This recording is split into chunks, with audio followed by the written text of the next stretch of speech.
Today, I refuse to worry about anything. I have not been so happy in years. Oh, don't say that.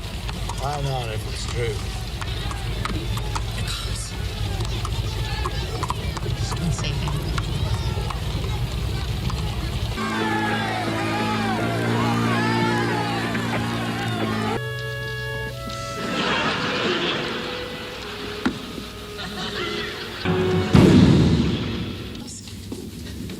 You can't die like this, not now. Mother? Robert! He'll fetch Daddy. He'll speak to Daddy. He won't let himself die if he knows Daddy is here. Don't leave us! Get this woman out of here, and don't let her come back. Mrs. Lincoln.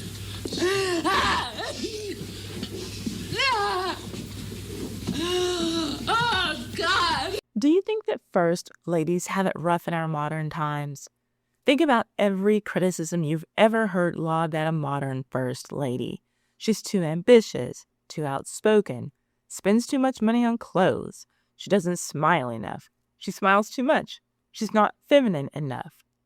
Now imagine facing all of that in the middle of a civil war, while your brothers are fighting for the enemy, while newspapers openly call you a traitor, while your 11-year-old son is dying upstairs, and while your husband is dealing with the bloodiest conflict in American history. And then your husband gets shot in the head right next to you while you're holding his hand. This is the untold story of Mary Todd Lincoln, one of the most vilified, criticized, and ultimately destroyed first ladies in American history.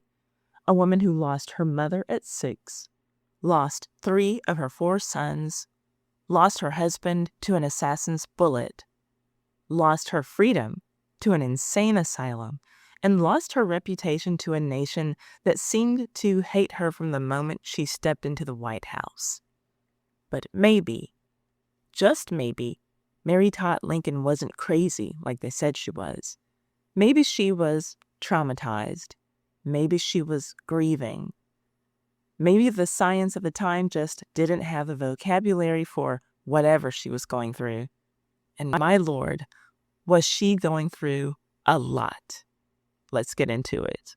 But first, if you enjoy these stories about the most scandalous people from yesteryear, subscribe to Ty's Hot Mess History. Now, on to why you are here.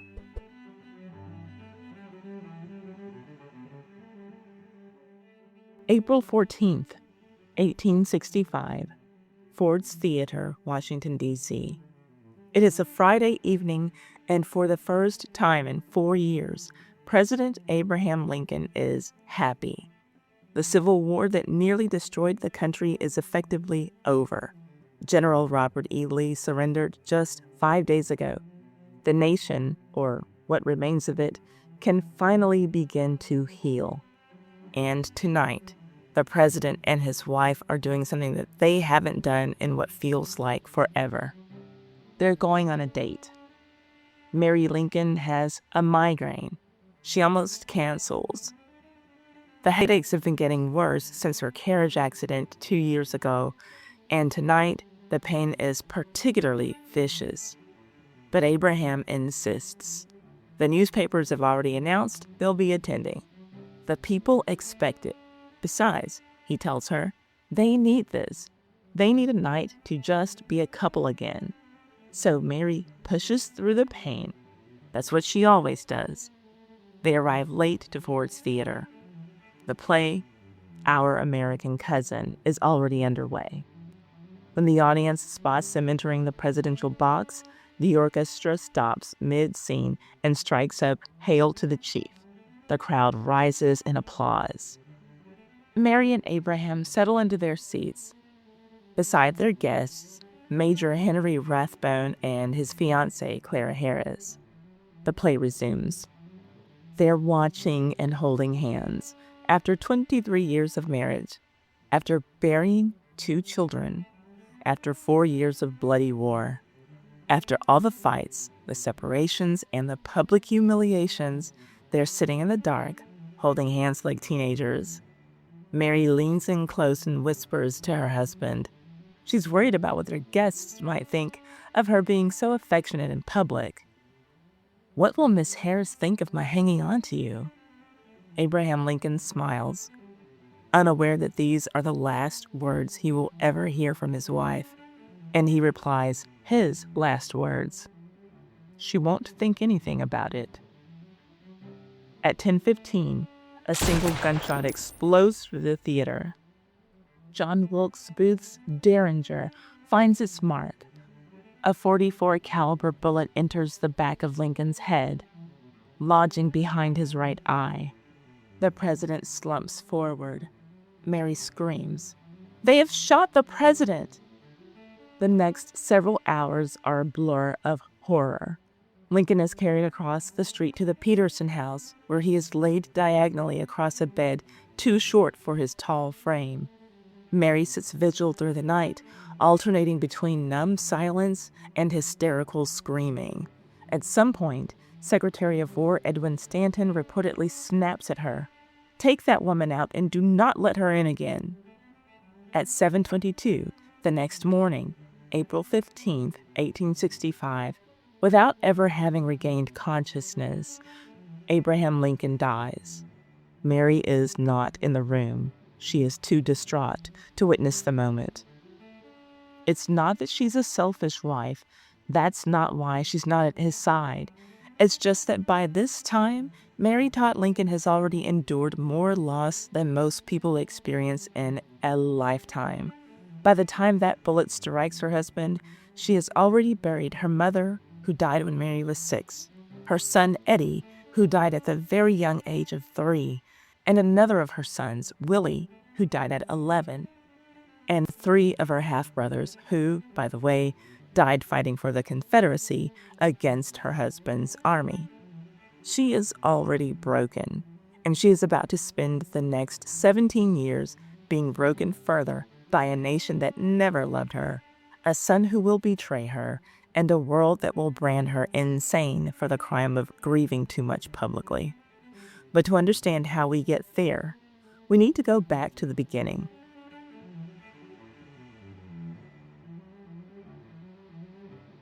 December 13th, 1818, Lexington, Kentucky. Mary Ann Todd is born into one of the wealthiest and most prominent families in Kentucky. Her father, Robert Smith Todd, is a successful banker and politician. The family lives in a 14-room mansion. They own slaves. Mary never knows poverty. Not really. So why does she spend her entire adult life terrified of ending up destitute? That's the question to which we will keep returning. Mary is the 4th of 7 children, truly the middle child, a bright and vivacious girl who loves books, politics, and attention. Her childhood is comfortable. It's privileged. And then, when she is 6 years old, everything changes. In 1925, Mary's mother, Eliza Parker Todd, dies in childbirth. It is Mary's first encounter with the grief that will define her life. 1 year later, her father remarries. Here's the announcement from an 1826 edition of the Republican Banner. Elizabeth Betsy Humphreys becomes Mary's stepmother, and the relationship is, to put it mildly, not good. Betsy goes on to have 9 more children with Mary's father, Robert Todd. That's 15 children total in the household, and somewhere in that chaos, Mary gets lost. Her stepmother reportedly calls her a limb of Satan. Mary is shipped off to a boarding school, purportedly for her education, but really, it seems, just to get her out of the house and out of her stepmother's way. This childhood trauma, the lost mother, the hostile stepmother, the feeling of being unwanted in her own home, likely contributes to the depression, anxiety, and obsessive fear of abandonment that will plague Mary for the rest of her life. Psychologists today might recognize the roots of her later behavior in these early wounds, but in the 1800s, she was just seen as a nutcase. But here's the thing about Mary Todd. She's not a victim. Not yet, anyway. She takes her pain and transforms it into ambition. At Madame Intel's finishing school, Mary becomes one of the best educated women in America. She learns to speak fluent French. She studies dance, drama, music, and literature. She develops a razor-sharp wit and an encyclopedic knowledge of politics, a subject young women are absolutely not supposed to care about. And she develops a very specific goal. She is going to marry a man who will become president of the United States.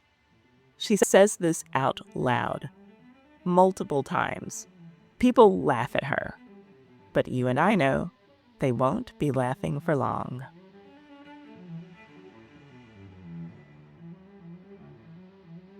(1839) Springfield, Illinois. At 23 years old, Mary moves to Springfield to live with her married sister, Elizabeth Todd Edwards. The plan is simple: find a husband. Mary enters Springfield society like a tornado in a ball gown. She is witty. She is well-read. She can discuss politics with the same fluency that other young women discuss embroidery. And she is being courted by one of the most promising young politicians in the state, Stephen A. Douglas. That Stephen A. Douglas, the man who will later debate Abraham Lincoln in one of the most famous political showdowns in American history.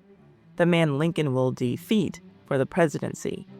Stephen courts Mary first. He is polished, successful, and clearly going places. But Mary has her eye on someone else. Someone taller, someone rougher around the edges, someone with a much less certain future. Abraham Lincoln is a struggling lawyer with a total of about 1 year of formal education. He is awkward in social situations, he dresses badly, he tells long, meandering jokes that don't always land. Mary's family thinks she's making a terrible mistake. Here's how the newspapers will later describe her choice. The future president now brought his broken heart and wounded pride to the feet of Miss Mary Todd, whom Stephen A. Douglas was courting at the same time, and she accepted Lincoln as the most likely to become president, that being the measure of her ambition. The implication is clear. Mary chose Lincoln not for love, but for calculated ambition. She picked the winner. That's what critics say. But here's what those critics miss. Mary sees something in Lincoln that others don't. She sees his potential. She sees his intellect, and yes, she believes he will become president, but she also eventually falls genuinely in love with him. Their courtship is stormy. There's a broken engagement in 1841. Historians still debate exactly what happened. Lincoln may have fallen for another woman briefly. He may have simply panicked at the commitment. Whatever the cause, they separate for over a year. And then, somehow, they find their way back to each other. November 4th, 1842. Mary Todd and Abraham Lincoln are married in her sister Elizabeth's parlor. It is a small ceremony and hastily arranged. Mary's family is not pleased, but she doesn't care. She has made her choice. Abraham slips a ring onto her finger. Inside, it is inscribed, A.L. to Mary, November 4th, 1842. Love is eternal. She will be wearing that ring when she dies 40 years later.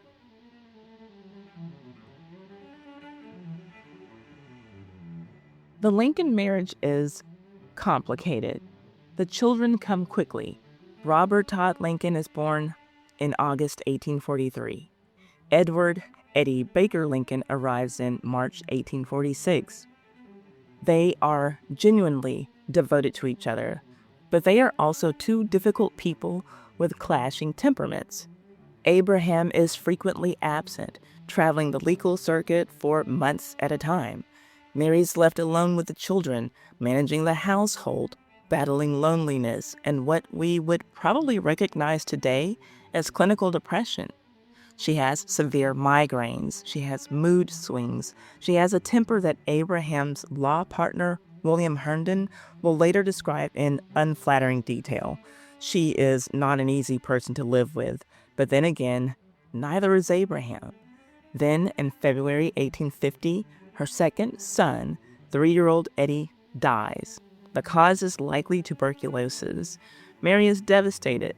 This is her first experience with the specific, particular horror of losing a child, but unfortunately for her, it won't be her last.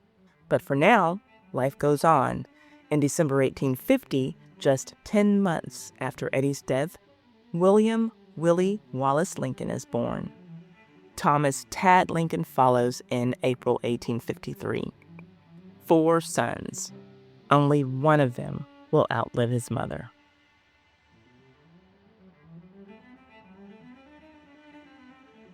March 4th, 1861. Mary Todd Lincoln becomes the First Lady of the United States. Her husband has just been inaugurated as the 16th president.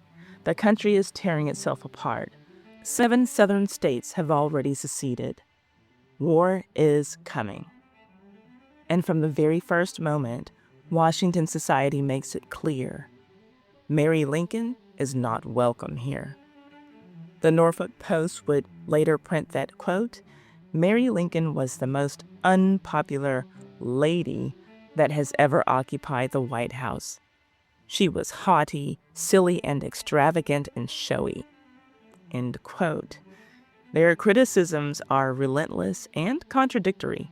She's too Western, too unsophisticated for the refined tastes of the capital. She has coarse manners. She dresses too extravagantly. She doesn't dress extravagantly enough. She is too political. She's not political enough. But the most damaging accusation is this: Mary Todd Lincoln is a Confederate sympathizer. And this is where her family history becomes a problem. Remember how I said she comes from a slave-owning Kentucky family? Remember those 3 half-brothers who died in the war? They didn't die fighting for the Union. They died fighting against it. They were Confederate soldiers. And here's what the North Carolina Argus had to say when one of her brothers died in a battle a year after Lincoln's inauguration. Mrs. Lincoln's brother killed. Mr. Sam B. Todd, brother of Mrs. Lincoln, died on the battlefield of Shiloh of wounds received in the action of the 7th of April. The New Orleans Delta says he was a gallant private in the Crescent Regiment and died in defense of his country against the hireling invaders whom the husband of her sister, Mr. Abraham Lincoln, sent to desolate and dishonor our people. It must be a pleasant reflection to Mrs. Abraham Lincoln, amid her vulgar attempts to ape royal fashions with her balls and soirees at the federal capital, that a gallant brother should have thus fallen by the hands of her husband's mercenaries. Do you see what's happening here? Southern newspapers are using Mary's grief against her. Her brother just died, and they're calling it a pleasant reflection that this happened while Mary was trying to ape royal fashions in Washington. Ape royal fashions, like to poorly and clumsily imitate the royals. They're being sarcastic and in the most nasty way saying it must be so nice for her that while she's busy playing pretend queen, her own brother died fighting against her husband's army. But it gets worse. Northern newspapers suspect her disloyalty too. As the war marched on, so did the allegations against Mary. The Petaluma Argus printed in 1864, quote, "The widow of the General Helm, who was killed at Chickamauga, is a sister to Mrs. Abraham Lincoln. Mrs. Lincoln must be disloyal. According to abolition logic, loyal people don't have relatives in the rebel army." So, Mary is trapped. If she mourns her brothers, she's a traitor to her husband, the Union, and the office of the president. If she doesn't mourn them, she's a traitor to her family and her southern roots. Either way, she's going to be trashed by the press. Yet, she tries. She writes letters defending her loyalty to Kentucky while pledging her devotion to the Union. She divides money to causes supporting freed slaves. You can see that in this November 1862 edition of the National Republican.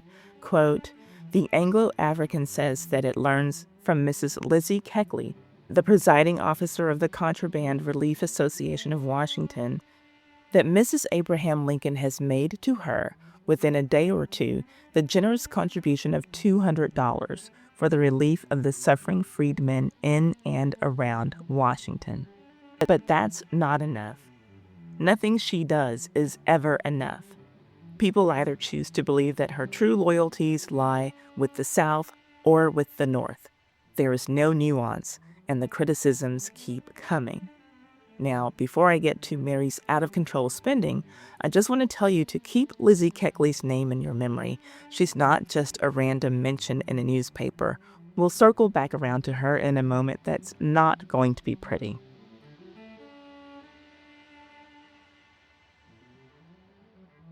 Now, I'm not going to pretend that Mary Lincoln was perfect, because she wasn't. She was far from it, and here's where things get complicated.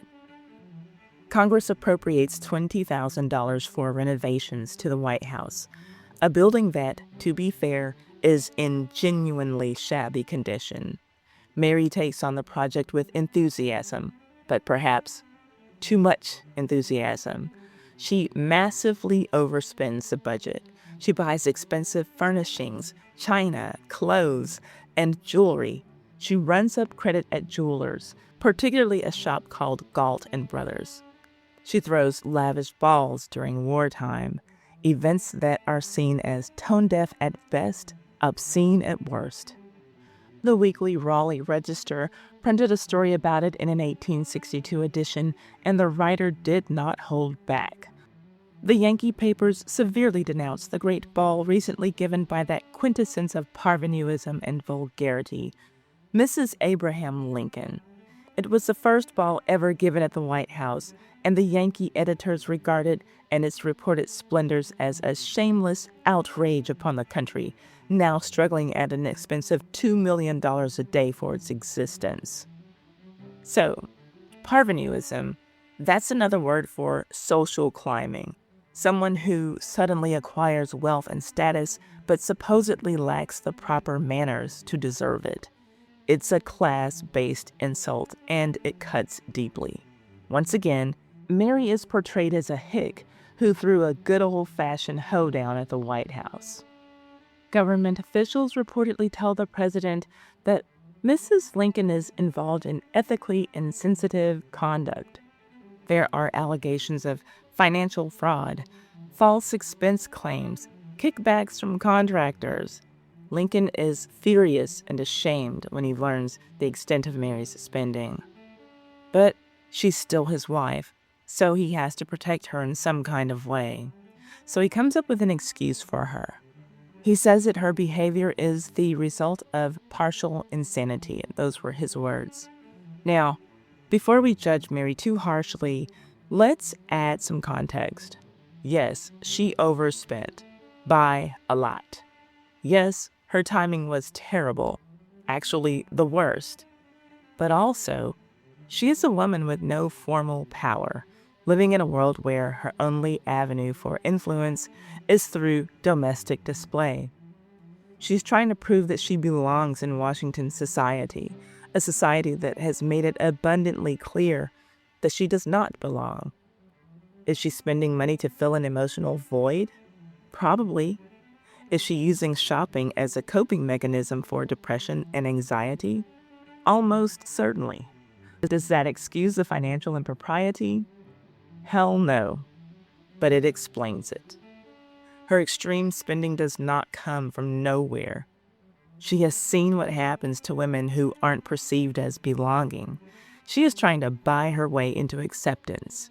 It doesn't work, but she doesn't know what else to do.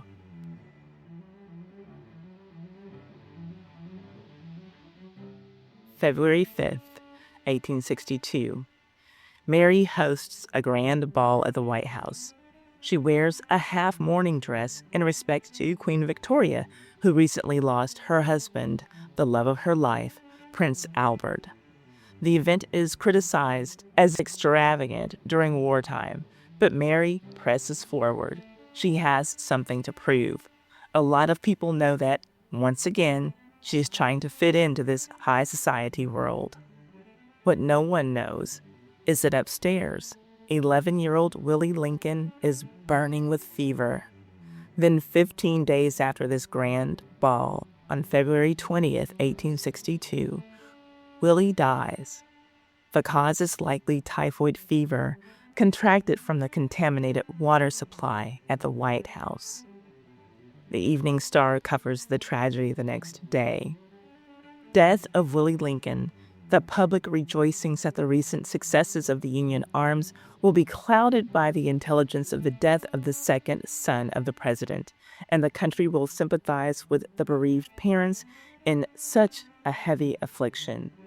Willie Lincoln was a boy of unusual intelligence and was a favorite with all who visited the White House. Mary completely collapses. She remains in bed for weeks. She cannot eat. She cannot function. She has visions of Willie visiting her at night, standing at the foot of her bed, watching her. She turns to spiritualism, holding seances at the White House, desperately trying to contact her dead son. Her sister, Emily Todd Helm, visiting later, notes Mary's nervous, excitable behavior. Mary comes close to being institutionalized, right there in the White House, just months after losing her child. And 1862 isn't done with her yet. 1862 is a nightmare year for her, and the hits keep coming. While Mary is still reeling from Willie's death, her brothers are dying on the Confederate battlefields. The press doesn't miss the opportunity. Just 3 months after her son Willie's death, the Huntington Democrat reported, Mrs. Abraham Lincoln's brother, Captain Todd, a Confederate officer, died recently of wounds received in the battle at Pittsburgh Landing. It would be inhuman in Mrs. Lincoln not to mourn for the loss of a brother. And yet what a commentary that would be upon the death of a rebel, mourning in our national capital for the death of a traitor. Damned if she mourns, damned if she doesn't.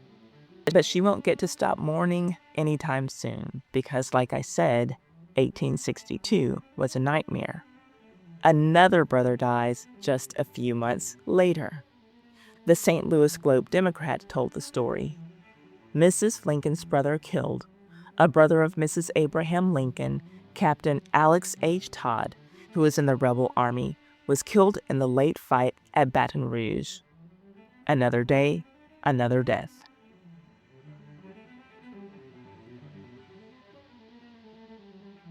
July 2nd, 1863. This is one of the most important dates in Mary Lincoln's story, and it doesn't get discussed very much. Mary is riding in a carriage near Mount Pleasant Army Hospital.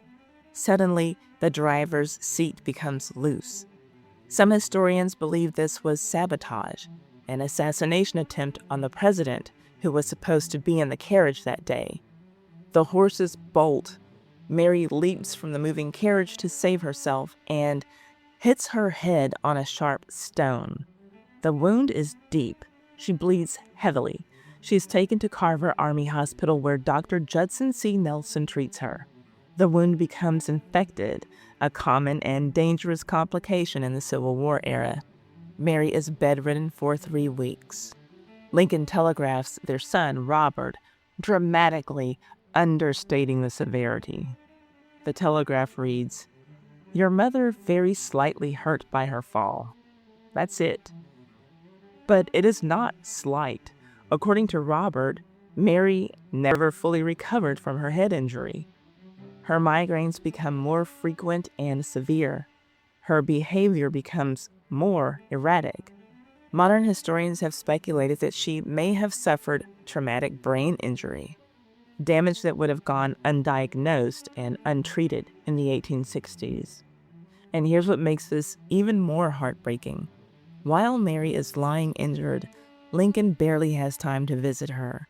He is consumed by the Battle of Gettysburg, which is raging at that very moment.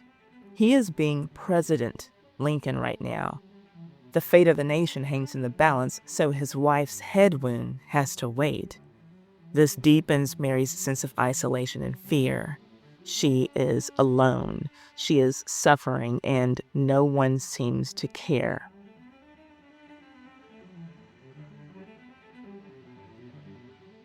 Afternoon, April 14th, 1865. Abraham and Mary take a carriage ride alone through Washington. It is one of the happiest afternoons they have spent together in years. The war is over. Robert E. Lee has surrendered, and for the first time, the Lincolns can talk about the future. They discuss what comes after the presidency. Maybe they'll travel to California, maybe Europe. Abraham wants to visit Jerusalem, the Holy Land he has read about his whole life. They talk about whether to return to Springfield or settle in Chicago. Mary describes this conversation as one of the happiest moments of her marriage. For a few hours, they are not the president and the first lady. They are just Abraham and Mary making plans together. That night, they go to Ford's Theater, and we know how that ends.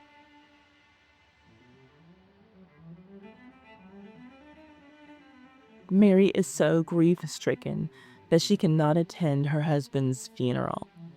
She remains in the White House for over a month, far longer than propriety allows. The world understands that she is grieving, but it's time for her to go. Vice President Andrew Johnson is waiting to move in, but Mary refuses to leave. She cannot face the world outside. She cannot accept reality and move on, which also means move out. She is no longer the First Lady. The White House is no longer her residence. On April 29th, she receives a condolence letter from Queen Victoria, the same queen whose mourning dress Mary had imitated just 3 years earlier. Victoria writes from a place of genuine empathy, having lost her own husband a few years ago. In her response, Mary pens words that capture the depth of her grief. I have received the letter which your majesty has had the kindness to write, and I am deeply grateful for its expressions of tender sympathy, coming as they do from a heart which, from its own sorrow, can appreciate the intense grief I now endure. Finally, on May 23rd, Mary leaves the White House. She moves to Chicago with her sons, Robert and Tad. She cannot face returning to Springfield, the city where she and Abraham had shared their happiest moments. The memories would be too painful.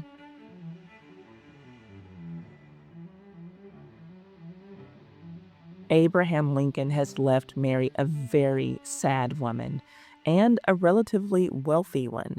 She inherits approximately $80,000, the equivalent of about $2 million today. She also has $56,000 in government bonds.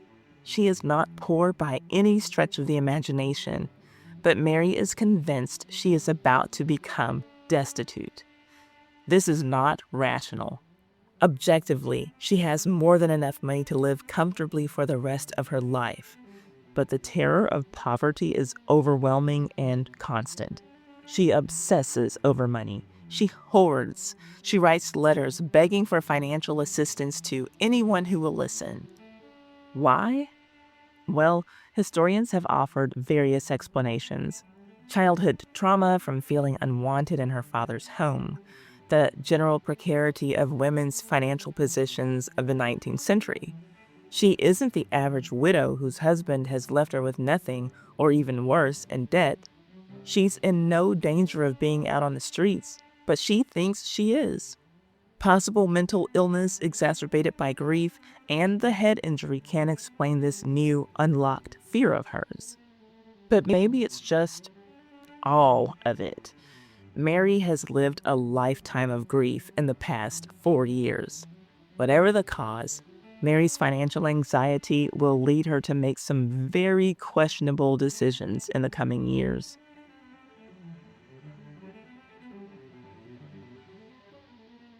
September 1867. 2 years after Lincoln's assassination, Mary travels to New York City under a false name, Mrs. Clark. But she's not fooling anybody. When the New York Herald got the word about the fake Mrs. Clark, they quickly printed a story about the real Mrs. Abraham Lincoln on September 27, 1867. Quote, "It is reported that Mrs. Abraham Lincoln is at one of the uptown hotels under the assumed name of Mrs. Clark. She is here for the purpose of replenishing an almost exhausted purse by the sale of wearing apparel, which she no longer requires outside of the White House. Mrs. Lincoln's income is stated to be only $1,700 per annum." Now, it's worth pointing out that $1,700 in 1867 is equivalent to roughly $37,000 today. So that would not have been a ton of money, but remember, she's getting this in addition to all of the money that she inherited. In reality, she is set for life. Nevertheless, Mary has a plan. A desperate, ill-conceived plan that will destroy what little remains of her reputation. She has connected with two commission brokers named W.H. Brady and S.C. Keyes. The scheme?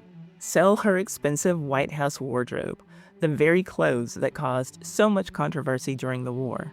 And if Republicans don't step up to buy them, Mary threatens to release damaging information that will embarrass the party. It is essentially blackmail. And it goes spectacularly wrong. I'm sure that you saw that coming. The newspapers published Mary's own explanation for the scheme, and surprise, surprise, it doesn't help her case. The Brooklyn Eagle printed her own words about it in 1867. The sale of Mrs. Lincoln's wardrobe. Very bitter letter from the lady touching the ingratitude of the politicians. Through the ingratitude of the Republicans toward the memory of the lamented president, the family of their chief has been left to suffer want and destitution. Therefore, it is natural to suppose that when it became imperatively necessary for Mrs. Lincoln, the honored and beloved wife of the late president, to dispose of apparel and jewelry to enable her to meet the common daily necessities of life, it was certainly in better taste that Mrs. Clark, rather than Mrs. Lincoln, should appear in the proceeding. So I want to be clear that Mary is writing about herself in third person, justifying her actions for this money grab while she is literally a wealthy woman. But they proceed with the scheme. Brady displays the clothes in a public showroom with Mary's name prominently attached. The scandal is immediate and brutal. The press calls her mercenary. They accuse her of disgracing Lincoln's memory. Later that month, they point out, correctly, that she is far from destitute. The whole thing is a public relations disaster. The Buffalo Courier, November 18, 1867. Mary Lincoln's poverty. Honorable David Davis, administrator of the late Abraham Lincoln, made a final settlement of the estate at Springfield last Thursday.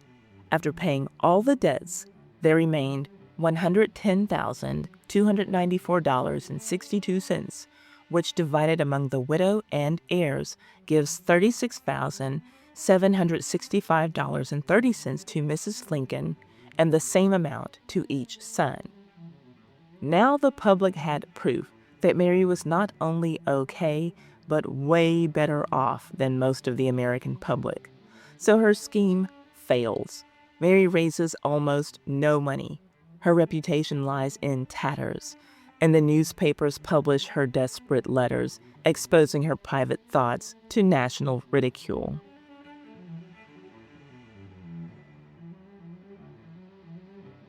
(1868) If you think the old clothes scandal was bad, wait until you hear about Elizabeth Keckley. That's Lizzie Keckley. Remember I told you to hold on to her name earlier? Well, Elizabeth, who was called Lizzie Keckley, is an extraordinary woman. Born into slavery, she purchased her freedom and became one of the most sought-after dressmakers in Washington, D.C. She is Mary Lincoln's personal modiste, her dressmaker, and, more importantly, her closest confidant during the White House years. Well, she wrote a book. This one. Behind the Scenes by Elizabeth Keckley. Behind the Scenes, or 30 Years a Slave and 40 Years in the White House. Her intention apparently is to defend Mary and help her financially by generating sympathy. The effect is the exact opposite. The book reveals intimate details of Mary's private life.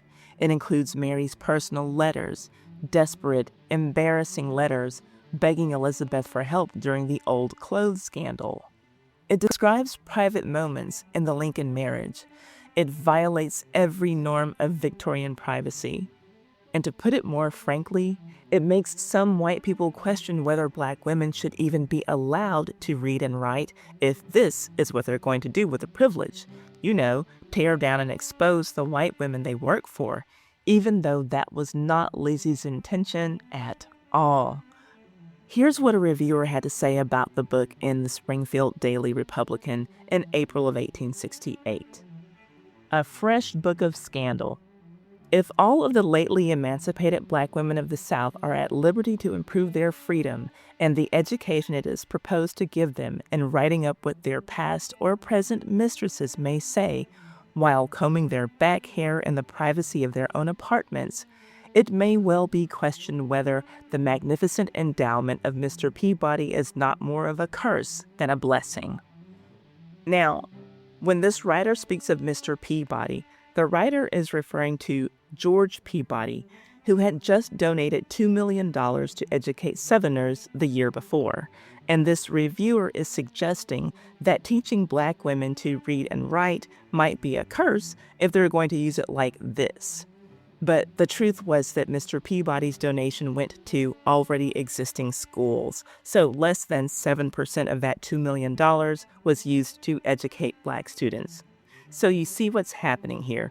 The criticism isn't just about the book's content, it's about who wrote it. A Black woman dared to write about a white first lady. The racist outrage is barely concealed. The book is called Indecent by a traitorous eavesdropper. Mary feels deeply betrayed. She ends the friendship immediately and permanently. She never speaks to Lizzie again.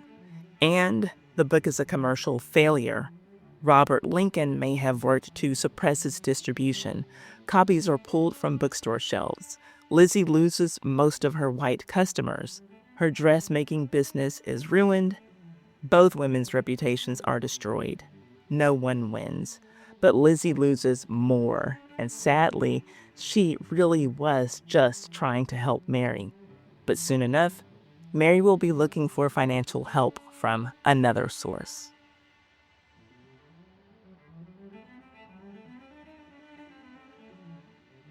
For years, Mary lobbies Congress for a widow's pension. She argues that she deserves the same consideration given to the widows of soldiers. After all, her husband was the fallen commander of the entire army. The Seligman family advocates on her behalf. They are prominent Jewish bankers who helped finance the Union during the Civil War. And here's an interesting side note for my Titanic people. One of the Seligman brothers, James, would later have a daughter named Florette. She married Benjamin Guggenheim. That Benjamin Guggenheim, the one who went down with the Titanic in 1912. But back to Mary. It's great for her that she has the help of the Seligman family because Congress is having none of her foolishness, as you can see here in the Vermont Chronicle from July 2nd, 1870. Senator George Edmunds of Vermont, the chairman of the Committee of Pensions from 1869 to 1873, the man who makes the decisions on whether she will get this increased pension, makes an argument on the Senate floor. Mr. Edmunds remarks in the Senate on the bill giving an annual pension of $3,000 to Mrs. Mary Lincoln produced an effect. He called the attention of senators to the fact that there are 321,000 widows in this country, made widows just as Mrs. Lincoln was by the events of the war. They had no one to look after them. The highest pension paid to any of them is $360, and this to but probably half a dozen. Many of them suffer every year for the absolute necessaries of life. The argument against the pension is essentially, why should Mary Lincoln get special treatment when hundreds of thousands of other war widows are struggling? It's a fair point, I guess. But it really seems as though Mary is forcing an argument where there is none. Did she fight hard for all war widows to get big pensions? The answer is no. She feels that she is special, that her situation is special. And this is another one of those things that makes Mary an unsympathetic character. Just hang on. You're going to see that she has it in her to fight for someone else, as long as they are in the right class in society. In the following weeks, the papers will continue to harp on about how Mary does not deserve a pension. The Seligmans have paid for her to travel to Germany, and that's where the American public wants her to stay. The Pittsburgh Post wrote it plainly. Quote, "We hope Mary Lincoln will spend the balance of her days drinking Vichy water and eating Schwitzer cheese out of this country." The fear that she would expose some of the rascality of a few of the shining lights and force attention to her clamors for a pension. She was not entitled to any, neither on the ground of poverty or services. She has over $75,000 in her own right, enough for any woman, and far too much for a madam who never did know how to behave herself. End quote. Well, this is hot and heavy stuff. Notice the writer doesn't call her Mrs. Lincoln or the former First Lady. She's just a madam, and that word choice is no accident. It's a loaded and layered insult. It's deliberately not calling her Mrs. Lincoln or the former First Lady, titles that would afford her dignity and status. Instead, one, it's mocking her pretensions to European sophistication, something that you and I know she was teased about as First Lady, and now using the French term while telling her to stay in Europe. Two, it could carry a whiff of the other meaning of madam, a woman who runs a brothel, or at minimum, a woman of questionable reputation. Three, paired with never did know how to behave herself, that's calling her vulgar, ill-bred, and unfit for polite society. So it's not just this lady. It's a deliberate status demotion wrapped in an insult to her character. The writer is saying, you're no First Lady, you're just some woman with too much money and no class. But after having her ass handed to her by the American press, she finally gets what she wants, what she thinks she needs. More money. After years of effort, Congress finally grants Mary a pension of $3,000 annually. It passes by a rather narrow margin. The St. Johnsbury Times reported, Mrs. Mary Lincoln gets her pension by a vote of 28 to 20. It's not the victory Mary hoped for.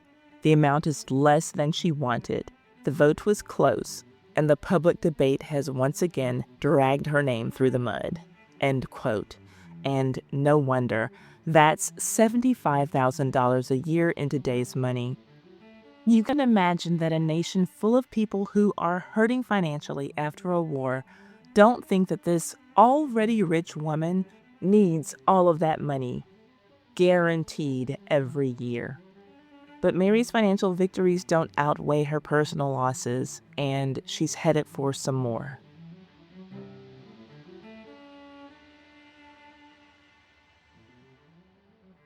But for now, with her pension finally secured, Mary can breathe a little easier in her European exile. She and Tad have been living in Germany since 1868, supported by the Seligman family, and she's actually thriving. Mary and Tad make their base in Frankfurt, Germany, at the Hôtel d'Angleterre, a rather upscale hotel. Tad is attending boarding school, and Mary's not just sitting at home working on needlepoint projects. She's traveling all over Europe. Germany, France, Scotland, Belgium. Not too bad for a lady who's just trying to get by on the little bit of money she has. She even finds herself shopping with the royals on one awkward occasion in Nice when she encounters Victoria, Princess Royal, Queen Victoria's daughter. They look at each other but don't speak. The princess never knows who Mary is because Mary is shopping incognito and she dare not reveal her identity to anyone. It's little things like this that make it appear that maybe Mary knew deep down that she wasn't poverty-stricken. These years in Europe are relatively peaceful years for Mary, but that's about to change.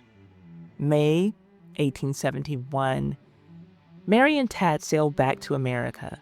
On the voyage home, Tad catches a cold that develops into something much worse.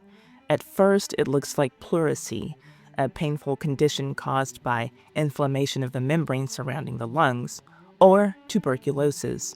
And by the time they reach Chicago, his condition is grave. 2 months later, Mary experiences more profound grief. July 15th, 1871. Thomas Lincoln, universally known as Tad Lincoln, died at the Clifton House in this city at 7 o'clock this morning. His disease was dropsy of the heart. His 18th birthday occurred in May. He was taken ill in a few days after returning from Europe. During his illness, his mother has been his almost constant attendant. There has always existed the warmest affection between the two brothers. Mrs. Lincoln is almost completely prostrated by her affliction. Tad is 18 years old. Mary has now lost 3 of her 4 sons. Eddie at 3, Willie at 11, Tad at 18. Only Robert survives. Something breaks in Mary that will never be repaired.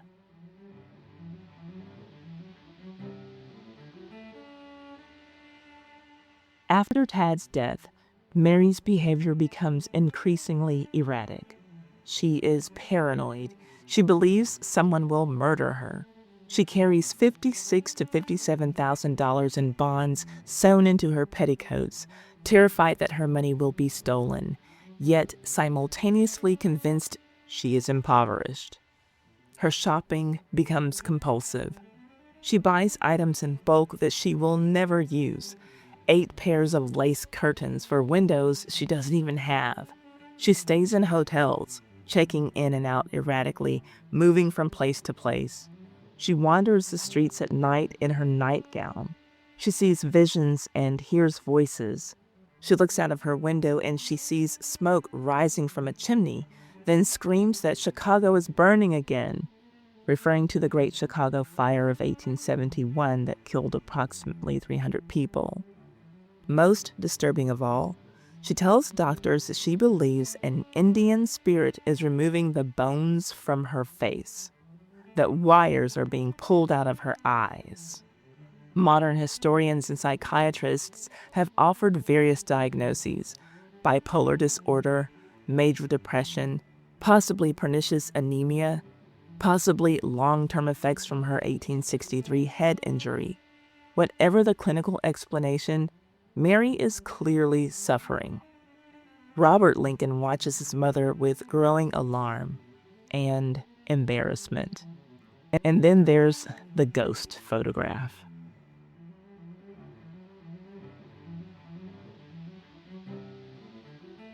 (1872). Mary visits a spiritualist named William H. Mumler in Boston. Just like with her clothing scandal, she gives a false name. This time it's Mrs. Lindahl. Mumler is famous, or infamous, depending on how you see it, for his spiritual photographs. He claims to be able to capture images of the dead alongside the living. Grieving families flock to him, desperate for one last glimpse of lost loved ones. Mumler takes Mary's portrait.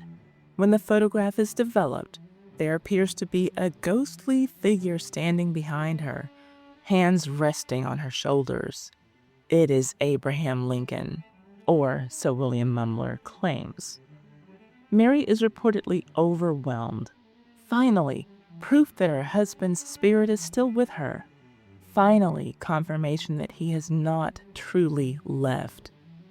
So, just how William Mumler knows that Mrs. Lindahl is Mary is unknown. There are a number of theories. I'll share with you the one that I think is the most likely theory. One source says Mary went to Mumler because, quote, her dead husband had appeared to her at a seance earlier in Boston. In Boston, she attended that seance herself.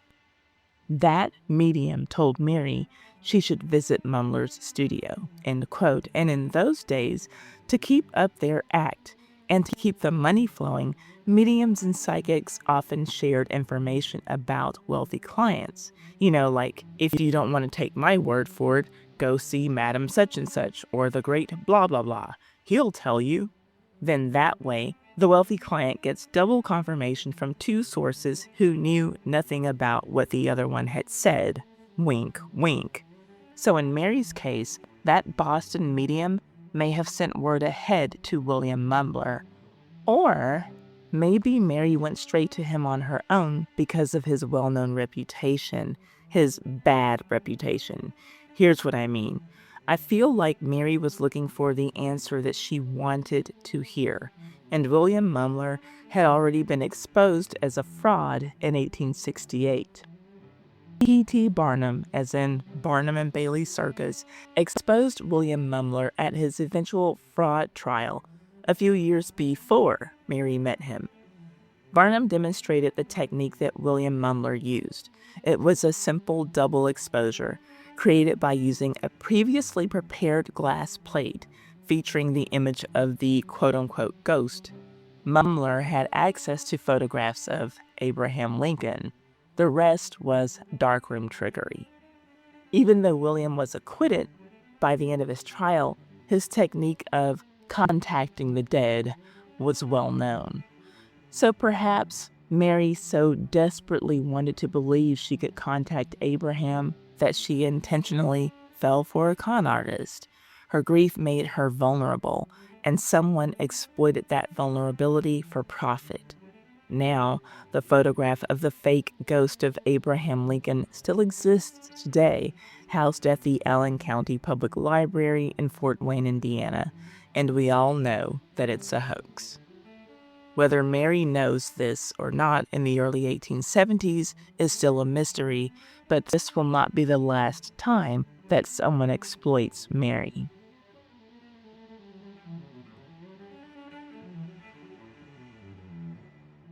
March and April 1875.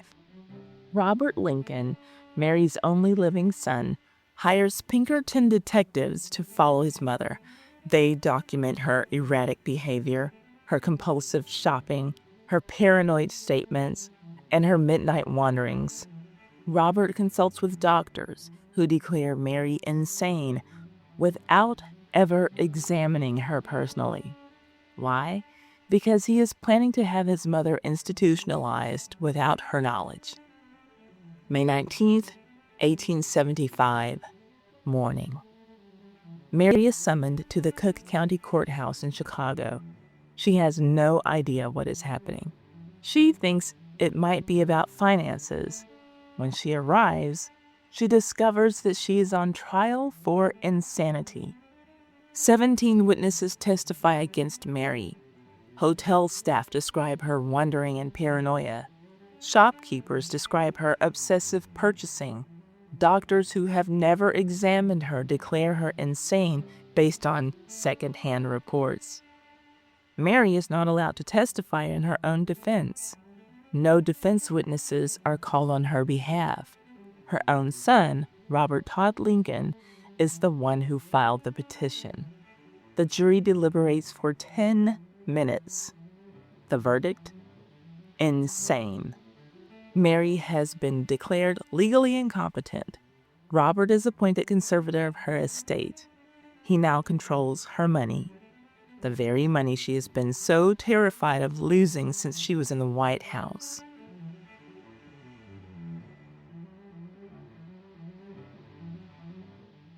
May 19th, 1875, evening. Immediately after the verdict, Mary is taken to the Grand Pacific Hotel under guard. Robert and a doctor watch her closely. She tries to leave multiple times. They stop her each and every time. Her life is no longer in her control. And of course, this all makes front page news the next morning, May 20th. The headline is long, huge, and embarrassing. Clouded Reason, Trial of Mrs. Abraham Lincoln for Insanity. Why her relatives and friends were driven to this painful course. Testimony of physicians as to her mental unsoundness. Hearing strange voices, fears of murder, sickness of her son, what was seen by the employees of the hotel. Tradesmen testify concerning her purchases of goods. She is found insane and will be sent to Batavia. Scenes in court. Mary decides that she's going to do something about her predicament. She's going to take her life back, even if it means that she has to end it. She does something that reveals the true depth of her despair. She slips away to a pharmacy. She asks the pharmacist for laudanum, an opium-based painkiller, and camphor, a poison.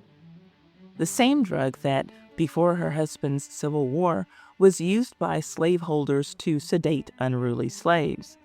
The same drug that slaves would take themselves in large enough quantities to end their own lives and free themselves from the horrors of slavery. Well, Robert has anticipated that his mother will take such drastic measures to rid herself of her new condition. He is a step ahead of her. He has already warned the pharmacist. So the pharmacist refuses to sell to her. Mary tries another pharmacy. Don't know why Robert didn't see that coming, but oh well. This time she is successful. She obtains the laudanum. She takes the entire bottle. It should be enough to kill her. But Mary survives. Either the pharmacist diluted the mixture or she vomited it up before it could take full effect. We don't know for certain what happened. What we do know is that the widow of Abraham Lincoln, the woman who held her husband's hand as he was shot, who buried 3 of her 4 sons, who was mocked and vilified and accused of treason, and now declared insane by her only surviving child, tried to end her own life. And the next morning, they took her to the asylum anyway.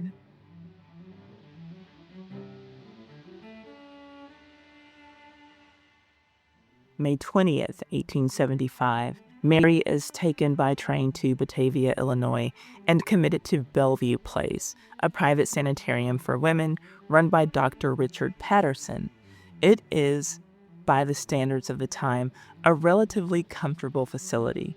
This is not the kind of place that you might imagine when you think of insane asylums in the 1870s, which had reputations for being overcrowded, filthy, abusive, and literally having patients chained to walls. That sort of thing. No, Mary has a private room on the 4th floor, and she is treated with something resembling dignity. But she is still a prisoner. She cannot leave the grounds. Her mail is monitored. Her visitors are limited. And her son, the one who put her here, controls every aspect of her life. Mary is furious. She's heartbroken, but she's not crazy and she's not stupid. She begins planning her escape.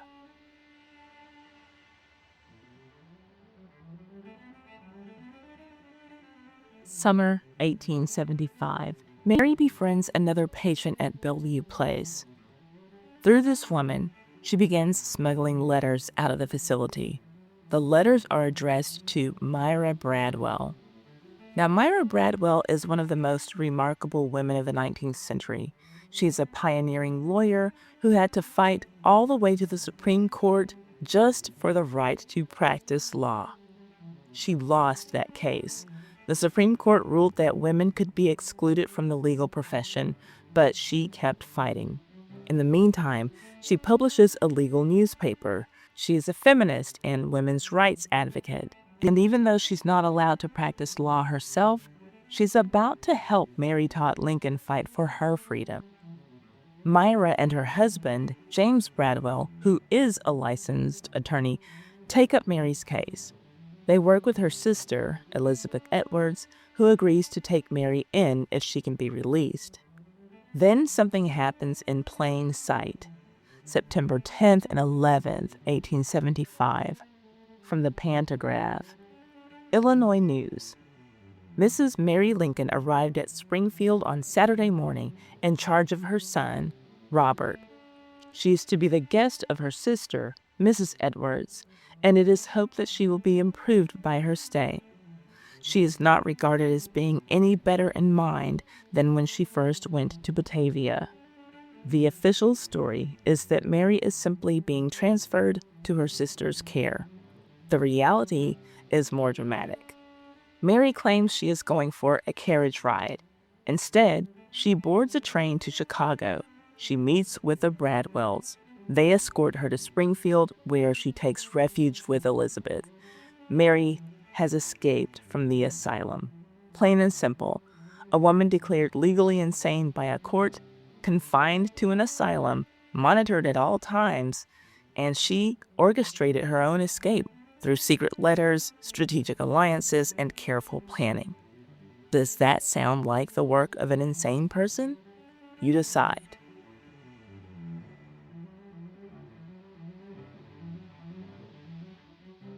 June 15th, 1876. Mary stands trial again. This time, a sanity hearing in Springfield. This time, she has legal representation. James Bradwell argues on her behalf. Medical experts testify that she is sane. The jury deliberates for 7 minutes, 3 minutes less than the first jury that found her to be insane. The Rock Island Argus told the story the next day. Mrs. Lincoln recovered. In the county court this morning, on petition of Mr. Edwards, brother of Mrs. Lincoln. And pause here, Mr. Edwards is not Mary's brother. He is her brother-in-law. Back to the paper's quote. A jury was impaneled, and having heard statements from Mr. Edwards to the effect that Mrs. Lincoln is now in condition to manage her estate properly, and of Mr. Sweat, who appeared on behalf of Robert Lincoln, to say that his client would be only too glad to have the decree of court reversed if the testimony given satisfied the jury. Thereupon the jury gave a verdict that said Mary Lincoln is restored to reason and is capable to manage and control her estate. Restored to reason. Mary regains control of her finances. She's a free woman again, thanks to the words of men. Notice that it wasn't her sister's word that freed her. It was her sister's husband who was heard. And even though Myra Bradwell was capable of representing Mary in court, it was Myra's husband who had to be the attorney on record. Quick side note, it might please you to know that Myra eventually won her case and was able to practice law. Illinois admitted her to the bar in 1890. The state actually backdated her admission to her original 1869 application date as a symbolic gesture. As for Mary, it's great that she won her freedom, but I have to be honest, her relationship with money remained deeply unhealthy for the rest of her life. The fear, the hoarding, the irrational anxiety, these never fully went away. Whether she needed the structure of conservatorship is a complicated question without a simple answer. It seems like Mary and Robert needed to meet someplace in the middle. Like, maybe Mary did need some type of conservatorship in place, but she didn't need to be locked away. Again, it's complicated. What's not complicated is what happens next between Mary and Robert.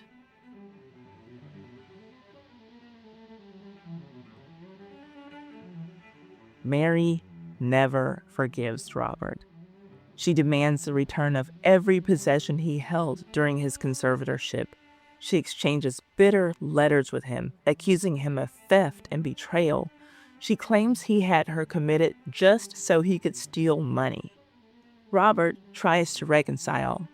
Mary refuses. She will never speak to her only surviving son again. The estrangement lasts for the rest of her life. This is one of the cruelest ironies of Mary's story. She has lost so much, so many people, her mother, her husband, 3 of her 4 children, and now she voluntarily cuts off the one child she has left. Was Robert wrong to have her committed? Probably. The trial was rushed. Mary had no real defense, and the standards for determining insanity in 1875 were deeply flawed, especially when it came to women. Was Robert genuinely concerned about his mother's well-being? He could have been. After all, he watched her spiral for years. He saw the compulsive behavior, the paranoid delusions, the suicide attempt. Maybe he just didn't know what else to do. They were both wounded people trying to cope with impossible circumstances, and they destroyed their relationship in the process. What do you think was the right call for Robert to make? Tell me in the comments.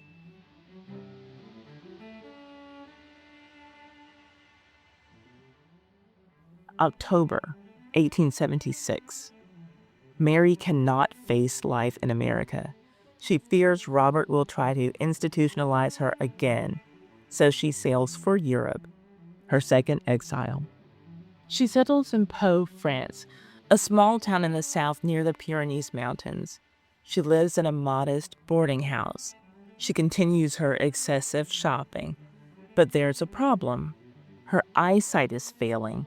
Severe cataracts make bright light unbearable for her now. She is increasingly isolated and alone. 1879. Mary falls from a stepladder while hanging a picture. She suffers a serious spinal injury. Her mobility becomes increasingly limited. There's no way around it. Her health is failing rapidly. She cannot manage life on her own anymore.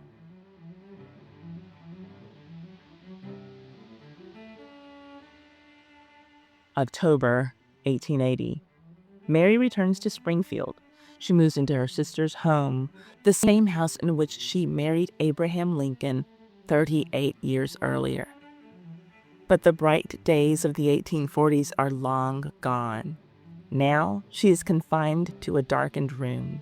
The cataracts make any light agonizing. She is nearly blind. She weighs only nearly 100 pounds.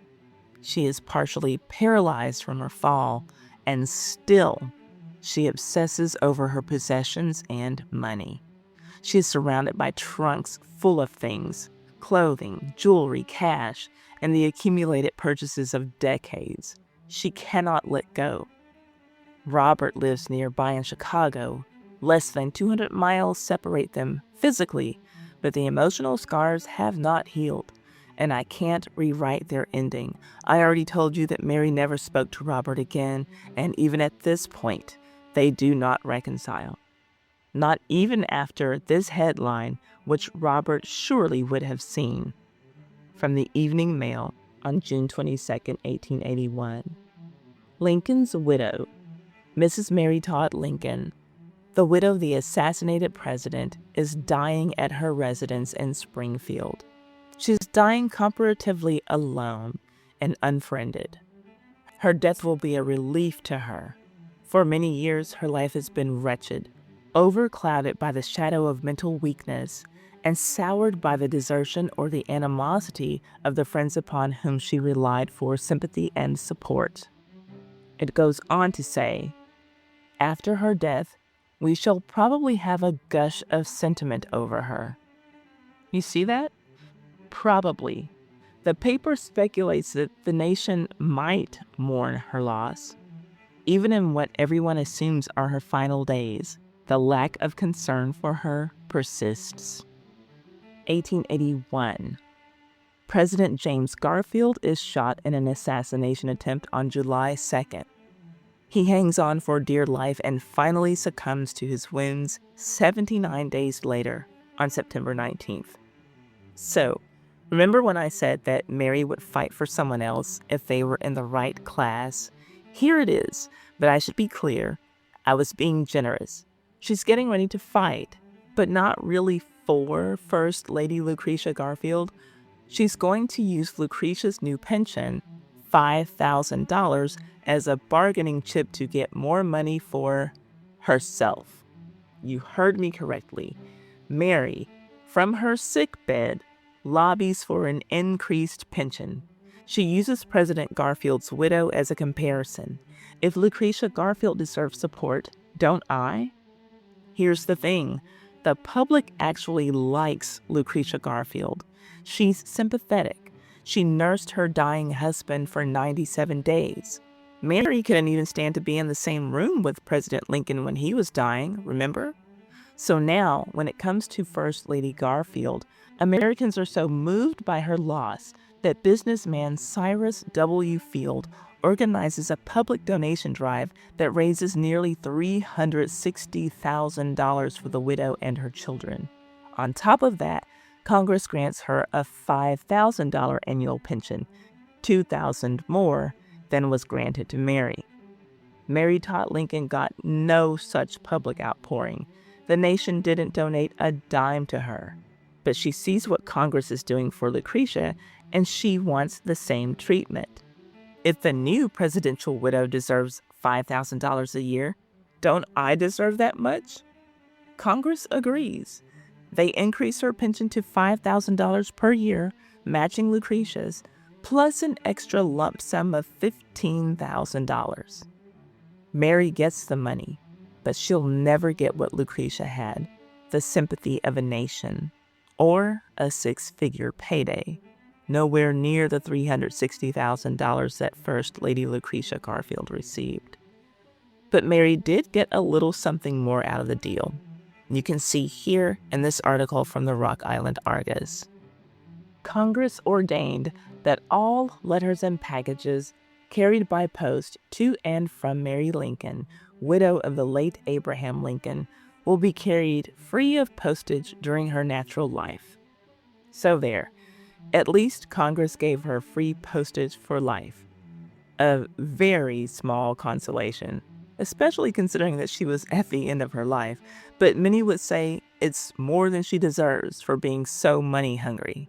Finally, Mary has the financial security she spent her whole life fearing she would lose. But she's too sick to enjoy it. And just so you know, Mary actually wants $10,000 per year, not $5,000. When she only gets the $5,000 plus the $15,000 lump sum, she calls it a, quote, paltry sum. Even on her deathbed, it isn't enough. There is a reason the nation doesn't like her.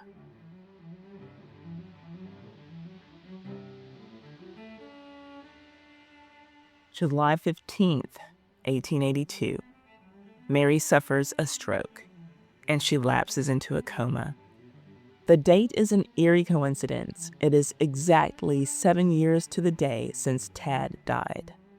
Less than 24 hours later, Mary Todd Lincoln dies at age 63 in her sister's home in Springfield, the city where her story with Abraham began. From the Decatur Daily Republican. Death of Mrs. Lincoln. The death of Mrs. Mary Lincoln, relict of the late President Lincoln, which took place at Springfield last evening, will revive in the minds of the public the sad memories of an event which, while it appalled the world, produced in the hearts of all people a tender sympathy for anyone bearing the name of Lincoln. The shock of that terrible tragedy of April 1865 fell upon the woman who has just died with crushing force, and for more than 17 years has lived in the shadow of her great grief. Little wonder it is that she has exhibited eccentricities bordering upon insanity, or that her idiosyncrasies have sometimes taken such odd and unusual forms. End quote. She dies wealthy, $74,000 in bonds, plus all those possessions she could never stop acquiring. The woman who lived in terror of poverty leaves behind a small fortune. Her wedding ring, inscribed 40 years earlier with A.L. to Mary, November 4th, 1842, love is eternal, is placed on her finger for burial. Finally, Mary Todd Lincoln receives respect. It is the day of her funeral, July 19th, 1882. Flags fly at half-mast. Stores close. Thousands attend her funeral. The city that once knew her as an ambitious young woman finally honors her as the widow of its most famous son. For the first time in years, she and her only surviving son, Robert Lincoln, are under the same roof at the First Presbyterian Church in Springfield, Illinois. Yes, even Robert, the one who tried to put her away in an insane asylum, shows up. Perhaps with grief on his heart because, like I told you, I can't rewrite their ending. They never reconciled. Nevertheless, Mary's remains are placed in a crypt in the Lincoln Monument. She is laid to rest beside Abraham, beside Eddie, Willie, and Tad. And Robert is there. The Lincoln family is together again for the last time. Robert Todd Lincoln went on to become Secretary of War under Presidents Garfield and Arthur, and later served as Minister to the United Kingdom. He died in 1926, the last surviving member of his immediate family. He is buried at Arlington National Cemetery, far from the family tomb in Springfield where his father, brothers, and mother rest. It's worth mentioning that Robert carried on the Lincoln family curse of burying children. In 1890, Robert's only son, Abraham Lincoln II, died at age 16 from blood poisoning. He was buried at the Lincoln tomb with his grandparents, but after Robert Lincoln died, his son's remains were transferred to the Arlington National Cemetery. That decision was made by Robert's wife, who also had the same name as his mother, Mary. Now, remember I told you about the Seligman family who took care of Mary when she was living in Germany, and the whole Seligman-Guggenheim marriage? Well, the Seligman-Guggenheim marriage is not the only Titanic connection to this story. It occurred to me for the first time as I proofread this script that President Lincoln was shot on the same date that the Titanic struck the iceberg. Different years, of course, but April 14th. And like Lincoln, the Titanic hung on by a thread to make it to sea April 15th. I don't know how I didn't make that connection sooner, as these dates are etched in my brain, just not together for these different events. Anyway, Madeline Astor was married to the Titanic's richest passenger, John Jacob Astor IV. And like Mary Todd Lincoln, she faced a lot of public ridicule after her husband's death. But a lot of it was self-inflicted because of the man she chose for her third husband, an Italian boxer who was just a little more than half her age. I published a video about their saga that you can see here. I will also leave links to it in the description box and pinned comment. Thank you for letting me be a part of your day. My sources for this story are on the screen.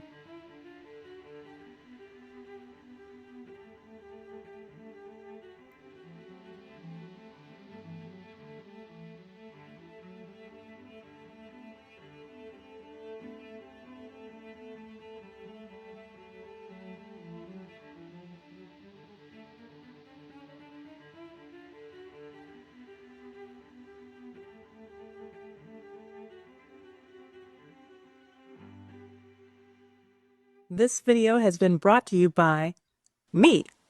Well, me and my new YouTube channel, Verified YouTube Guide. Are you just starting your YouTube journey and feeling overwhelmed? Don't worry, I've got you covered. My channel, Verified YouTube Guide, is your go-to resource for practical, step-by-step tips to grow and monetize your channel. It's literally follow-along video tutorials. I'm showing you the steps I took to get 180,000 subscribers on YouTube. So if you don't know how to do something, you can just copy my work one step at a time. From setting up your channel to showing you how you can earn money at any stage on YouTube. And I'm not just talking about YouTube ad revenue. If you have something important to say or a service to sell, start talking about it on YouTube now. Don't wait. Subscribe to Verified YouTube Guide today, and let's build your channel together. You don't have to figure this out alone. The link is in the description box. I'll see you there. I hope that you have enjoyed this tale so far. If you love these scandalous stories from history that make Ty's hot mess history a time capsule for the culture, hit subscribe and the notification bell so you never miss an upload. Give this video a thumbs up. It's free and helps a ton. Whether you're watching or listening, thank you for letting me be a part of your day.